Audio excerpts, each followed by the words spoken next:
Masjid al-Aqsa, located in the heart of the old city of Jerusalem, holds profound historical and religious significance in Islam.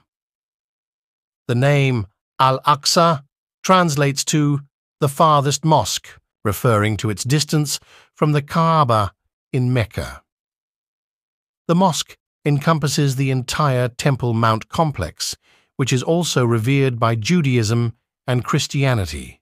The history of Masjid al-Aqsa dates back to the early years of Islam.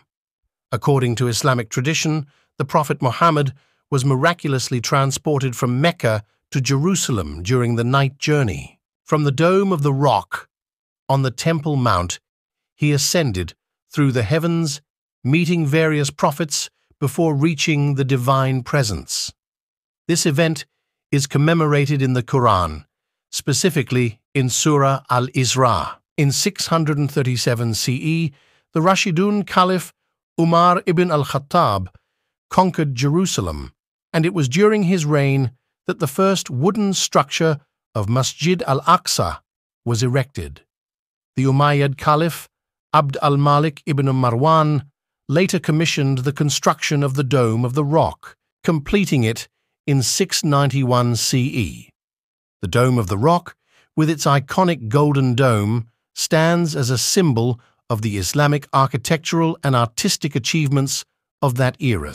Over the centuries, Masjid al-Aqsa underwent various renovations and expansions under different Islamic rulers.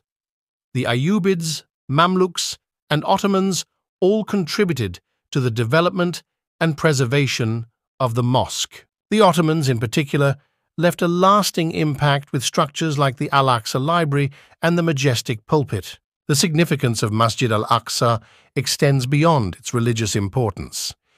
It has often been a focal point of geopolitical and religious tensions. The Crusaders captured Jerusalem in 1099, leading to the desecration of the mosque.